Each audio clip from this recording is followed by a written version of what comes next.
Hey everyone, welcome back to Bad Bassin'. Today we're going to talk about everything to do with chatterbaits. Now let's get into it. Beautiful. Got him on that Evo Chatterbait. Bluegill. Beautiful fish. That's a good start. So, what is a chatterbait? Well, you hear them referred to as chatterbaits, but you can also hear them referred to as bladed jigs. Essentially, that's exactly what they are. Is that they're a jig head that has a skirt, and then your trailer, and then your hook. And at the front, though, you're going to have a blade. Essentially, what that blade does is as it moves through the water, it starts to vibrate as it interacts with the water. And what that causes is the jig head to start shimmying back and forth, which, of course, that's going to cause a whole bunch of action. It's a really unique play, unique action as it moves through the water. So let's talk about trailers. So there's really going to be two different kinds of categories that you're going to use as trailers on your chatterbait. First one is going to be some sort of swim bait, kind of like the Yamamoto Seiko here I have. Or the second one might be some sort of creature or crawl like the Rage Tail here that I have. Really depends on what you're trying to mimic, and that kind of determines what you want your trailer to be. If you want large, overt action, you're going to obviously use some sort of rage, crawl, or creature bait. If you kind of want to be a little bit more specific and really kind of realistic with your trailer, you're going to obviously have some sort of swim bait. So let's talk about each of these categories independently. So when we're talking about the crawl or the creature baits, this is the kind of time that you're looking for large, big action. You're really trying to get their attention. I personally, and my personal favorite would be the Strike King Rage Crawl. I love this on Ned rigs. I throw it on swim baits, obviously my chatterbaits all the time. These arms have really great movement as they move up and down and they go through the water. It's big, large, overt actions that really gets their attention. The Rage Bug as well has kind of the same thing. Strike King makes a really good line of trailers, I think, for the chatterbait. So again, it's really just what are you trying to mimic? What action are you trying to get? If you're looking for big, large action, it would be more towards your crawl and your creature style baits. When it comes to the swim bait style trailer, you really have two different types. First type is going to be some sort of straight-tailed trailer or swim bait. So think of like the Yamamoto Seiko. So the Seiko obviously is going to have a straight tail, but it kind of has like a little fin that kind of mimics the natural look of a fin on a bait fish. The other one that I really like is the Hog Farmer. Hog Farmer has, it's a straight tail. There's no fin to the back of it, but it has really good movement. When you're using this style of swim bait with your chatterbaits, you're going to have very subtle movements in those tails. It's not going to be flapping like crazy back and forth. The action is going to be a little diminished, but you're really trying to mimic bait fish on a more realistic level. So the other side of the swim bait trailer is your paddle tail. So your paddle tail obviously is going to have a lot more water resistance to it when you're moving through the water. It's going to take a little bit longer to fall. It's going to have a lot bigger action. But to be honest with you, I found that the paddle tails don't do well as chatterbait trailers. They have huge, big movements. The shimmying of the blade doesn't really translate well to the movement of the tail as it's moving through the water. So this here's a Kitech. This is one that I use. So what I've found and what I've heard and what I've done is I've turned it upside down. So if you turn your paddle tail trailer on your chatterbait upside down, you're going to have a much better movement, more natural movement, more natural flow to that trailer as you're moving through the water. So when you have your swim baits, you're really trying to mimic a more realistic action, a more realistic presentation to the fish. So let's talk a little bit about the skirt of the chatterbait. The question is, do you trim the skirt? Personally for me, yes, I do trim the skirt. I actually trim most of the skirts on all my jigs and my chatterbaits. The reason being is that I think, one, it can interfere with the action of the trailer as it's moving.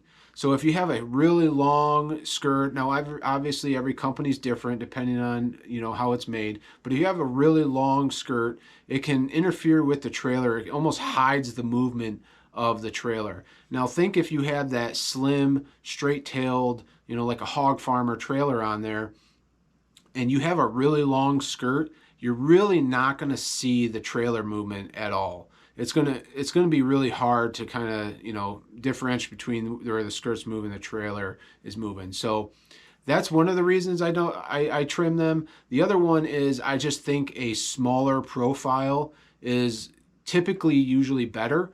There might be a couple here or there jigs that I use that I don't trim in because I'm trying to get a larger profile for when I want that to throw. But for the most part, I want to try to have a smaller, more natural profile to the chatterbait. So I do trim them. Where do I trim them at? Basically, what I try to do is I try to trim them just below the hook. I want the skirt to just barely cover, so maybe like a quarter inch to half inch past the hook. I want that skirt to cover the hook, but I don't want it to, you know, impede the movement, and I don't want it to impede the presentation of the trailer itself. So what kind of chatterbait do you want to get? Well, obviously, there's a lot of different opinions on it, but what you should be looking at is how fast, how soon, and how consistent does the chatterbait vibrate once you start reeling it in. So obviously you throw it out, you let it sink. As you start reeling, that chatterbait should be vibrating right away, because if it's not vibrating, then obviously it's not doing what it's supposed to be doing. It's not doing what it's meant to be doing. You can obviously tell between a higher end and maybe a lower end chatterbait because you don't get that consistent vibration. You should be able, it doesn't take a pro angler to be able to get their chatterbait to vibrate. If it's not vibrating, you either got to fish or it's not a very good chatterbait. So hands down, the most consistent for me would be the Z-Man Jackhammer. I mean, it's a beautifully made chatterbait. They've done a really good job at it. It's a little expensive, around $15.99, but Z-Man makes top of the line chatterbaits with the Jackhammer. So as I mentioned, the most consistent brand is going to be Z-Man. Z-Man makes awesome baits. When you're talking about the Jackhammer, I mean, it has super realistic skirts. The coloring on it is great. It vibrates nearly instantly as soon as you start to retrieve it. You know, it was something that they've had out for a while, but it was a collaboration between some pro anglers and a Japanese lure making company called Evergreen International. They've done a really good job with it. The hooks are awesome. They're Gamakatsu heavy wires flipping hooks. I think they're like 5/0, something like that. They have excellent trailer keepers on them. Again, really good colors. And they have a couple different lines to the Jackhammer. There's the Stealth Blade. They've done a couple different things with them, so they're really innovative. They are a little expensive at $15.99. Obviously, that's going to be your higher end chatterbait. But honestly, having used them and have a bunch of them, I mean, they just flat out work and they just flat out catch fish. So the other Z-Man product that I think is outstanding, and I think they just made it a couple years ago. I think it was at ICAST, premiered at ICAST a couple years ago. And it's really one of my personal favorites. One, because it has a better price point than the Jackhammer. And I think that it really builds off the Jackhammer and does just as better job, if not better at times. So it's called the Evo Elite, or Elite EVO, again from Z-Man. It's an upgraded line. They have great trailer keepers. They improved the blade a little bit and the attachment points on the blade. That's very important, again, for the vibration, the consistency of the vibration. Again, it was made and designed using pro anglers, you know, people that are fishing out there. I really love the colors in this line. The colors are amazing. One of my personal favorites, I throw this all the time. It pairs great with a hog farmer trailer, is the Evo Elite in bluegill. It is an amazing, amazing chatterbait. I catch fish on it all the time. It's super consistent. They got a 5/0 hook on it. They have a wired skirt tied on there to give a little bit more durability to the skirt, which is huge as well, obviously. So the EVO is a much better option. I think it's right now at $9.99, so it's a lot more affordable. And I mean, it performs. It's an awesome chatterbait. It's one of those chatterbaits that consistently I catch fish on. It's like one of my confidence baits, so I always got it tied on. So great chatterbait, check that one out.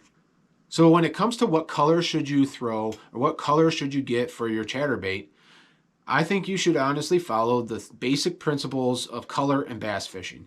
So number one, match the hatch.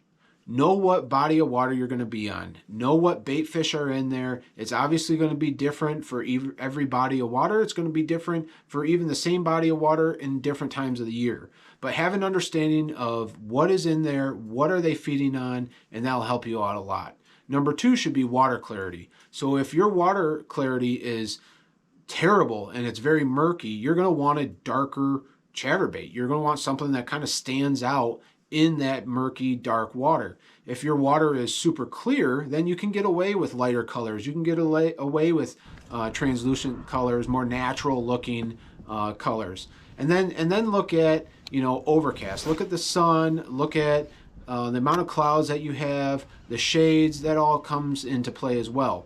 So one of the benefits of having a chatterbait with the blade on it is not only does it give you a great representation of physically in the water of it when it shimmies back and forth and moving the bait in a unique way, but it also does a great job of reflecting what light there is. So whether it's a cloudy day or a sunny day, whatever light you have, you're going to have reflected off of that blade. And that's a great way for you to bring awareness to that bait and to get their attention, even if it is a cloudy day or murky water. It kind of gives you that ability to stand out. And then for chatterbaits specifically, or really even jigs in general, I'd look at, have your trailer match your skirt. Have them look as natural as possible. I don't mix and match colors where you got some crazy color as your trailer that's opposite of your skirt.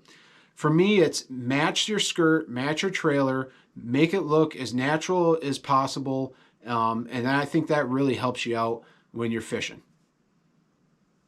When it comes to how you should retrieve the chatterbait, the thing that I love about the chatterbait is it's so versatile. The chatterbait is so relevant in so many different circumstances.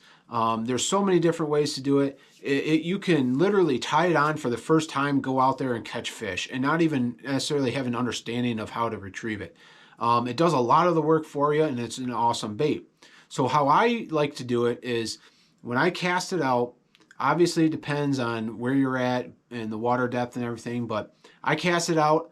I basically count to about 5, let it sink, and then I start slowly retrieving it. Now, we'll get into gear a little bit later, but as I'm retrieving it, every once in a while, I just give it a hard turn. Just a hard turn every once in a while. So I'll retrieve, hard turn. Retrieve, hard turn. And what that does is that chatterbait's moving through the water. And it's moving at a somewhat steady pace, and it's vibrating, and it's doing its job. And when you hit that hard turn, that thing just darts. So if you have a bass that's following it, and they're watching it, and all of a sudden it just darts away, what's that doing? That's just gives the reactionary strike. It takes their instincts take over, and they go and they grab that. I get a lot of my bites after I've hit that turn because the bass are watching it and they see it try to get away, and their instincts kick in and they go after that bait. Now you can also just slow retrieve it. That works as well. I mean, there's a lot of different ways. Sometimes of the year, I'm ripping it as fast as possible, just depending on where you're at and the circumstances you are. But what I would encourage you guys to do is don't be predictable. Don't sit there and throw it and not mix it up. You can give some twitches to it.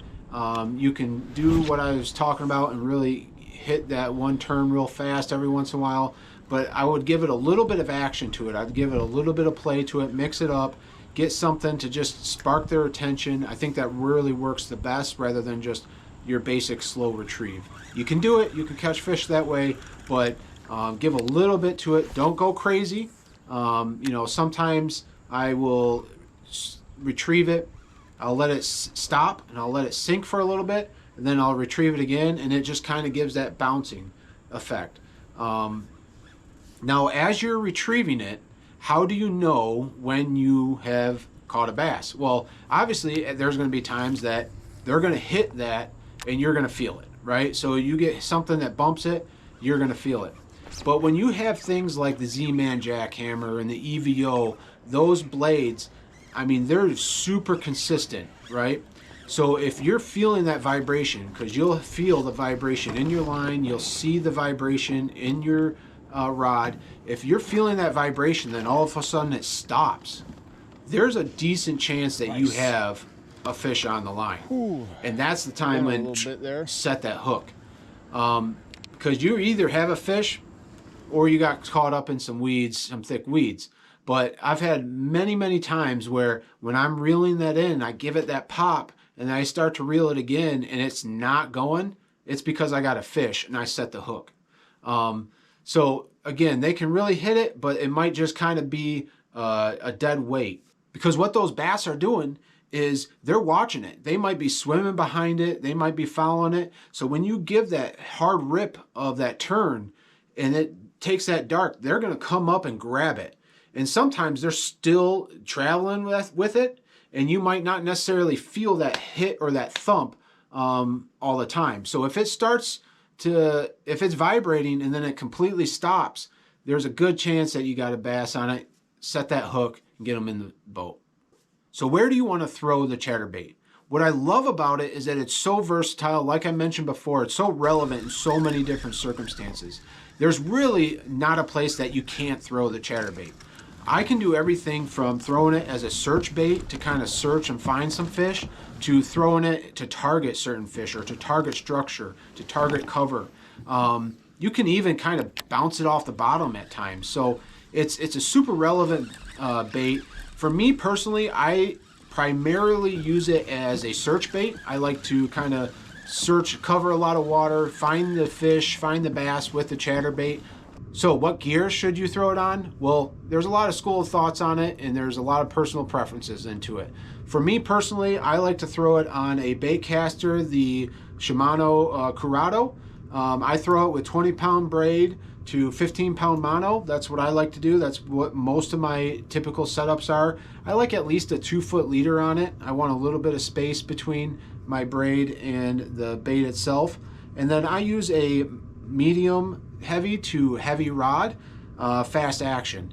I like to have the fast action on it. Some people like the more moderate action on their chatterbaits.